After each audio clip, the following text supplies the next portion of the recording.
السلام علیکم ورحمۃ اللہ وبرکاتہ۔ الفامی قرآن میتھڈ کے ذریعے آج ہم نے سورہ البقرہ شریف کی آیا نمبر 70 کا آسان فہم ترجمہ قرآن پڑھنا ہے۔ اللہ رب العزت کیا فرماتے ہیں؟ اعوذ باللہ من الشیطان الرجیم، بسم اللہ الرحمن الرحیم۔ قالو، تو وہ کہنے لگے، بنی اسرائیل والے کہنے لگے حضرت موسیٰ علیہ السلام سے، ادعو لنا، ہمارے لیے دعا کر دیجیے، ربک، اپنے رب سے، یبین لنا، کہ وہ ہمارے لیے بیان کر دے۔ پہلے والی آیات میں بھی وہ یہی بار بار کہہ رہے ہیں، اور اس آیا مبارکہ میں بھی وہ عرض کر رہے ہیں کہ حضرت موسیٰ علیہ السلام ہمارے لیے دعا کر دیجئے، کہ اپنے رب سے یہ دعا کر دیجئے کہ وہ ہمارے لیے بیان کر دے، ما ہیا، کہ وہ گائے کیسی ہونی چاہیے، ان البقرہ، بے شک جو گائے ہے، تشابہ، وہ متشابہ ہو گئی ہے، علینا، ہم پر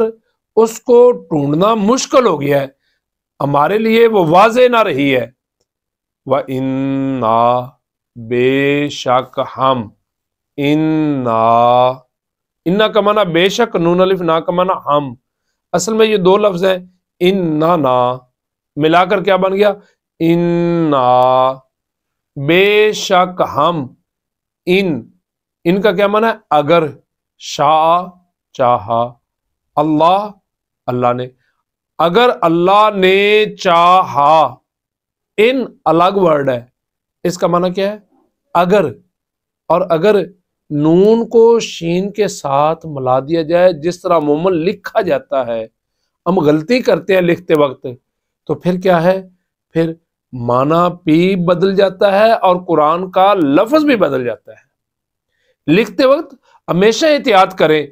کہ ان الگ ورڈ ہے، الگ لکھیں، شاء، چاہنا الگ ہے، اگر اللہ نے چاہا اس کا ترجمہ ہے، اور اگر ملا کر لکھیں گے تو پھر اس کے ساتھ معنی بھی تبدیل ہو جاتا ہے اور پھر قرآن کا لفظ بھی بدل جاتا ہے۔ جی آگے کیا فرمایا، بے شک ہم، اگر اللہ نے چاہا، لمہتدون، ہم ضرور بر ضرور تمام ہدایت پانے والے ہو جائیں گے، ہدایت یافتہ بن جائیں گے۔ تو یہ اللہ رب العزت کی پیاری بارگاہ میں یہ لوگ، انہوں نے کس طریقے سے بہانے ڈھونڈے، آگے سے تجیہات، کام نہ کرنے کی تجیہات، نہ پہنچ پانا کوئی بات نہیں، انسانیت ہے، اللہ سے معافی مانگنی چاہیے، اور ہمیشہ عاجزی والی طبیعت رکھنی چاہیے، ماننے والی طبیعت رکھنی چاہیے، اور آگے سے تجیہات بیان کرنا، اور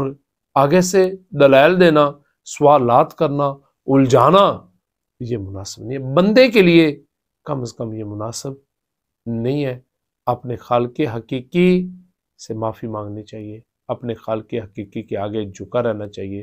اپنے خالق حقیقی کی ہر بات کو ماننے اور اس پر عمل کرنے کی کوشش کرتی رہنی چاہیے۔ اللہ تعالی ہمیں بندگی عطا فرمائے، اور بندگی ہی اصل زندگی ہے۔